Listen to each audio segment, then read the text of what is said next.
Hi, உங்கள் எல்லாத்துக்கும் வணக்கம். அவங்க முத்துப்பிரகாஷ் பேசுகிறேன்.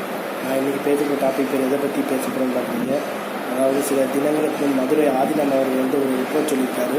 ஒரு புகார் காரில் போயிட்டு இருக்கப்போ ஒரு புல்லா வந்த நபரை என்னை கொலை செய்ய முயற்சி பண்ணுறாங்க, என் மேலே வேணும்னு காரை ஏற்ற பார்த்தாங்கன்னு சொல்லிட்டு மதுரை ஆதினம் புகார் சொல்லியிருக்காரு. ஸோ இது தமிழ்நாட்டில் பரபரப்பாக பேசப்படும். இந்துக்களுக்கு பாதுகாப்புலே இந்துக்களை பாதுகாப்புலேன்னு பேச ஆரம்பித்தாங்க. இந்த பகல்காம் விஷயத்துக்கு அப்புறம் இதை வச்சு ஏதாச்சும் ஏமாற முடியுமா சில பேர் சதி பண்ணுறாங்க. ஸோ அதெல்லாம் சிசி கேமரா செக் பண்ணலாம், அப்படி எந்த விதமாக இதுவும் நடக்கலைன்னு சொல்லிக்கிட்டு போலீஸ்காரங்க சொல்லியிருக்காங்க. ஸோ இதுதான் இதனால் மதுரை ஆதீனம் மேலே புகார் செய்கிற அளவுக்கு வந்திருக்கு. சில இந்து அமைப்புகளை அவர் மேலே புகார் செஞ்சுக்கிறதுக்கு என்ன விதமான ஆட்சேபனையும் தெரிவிக்கல. ஸோ இதுதான் இன்றைக்கி தமிழ்நாட்டில் போயிட்டுருக்கு. அதாவது மதுரை ஆதீனம் சில ஆண்டுகளுக்கு முன் விஜய் அவர்களை பற்றி ஒரு விமர்சனம் பண்ணார்.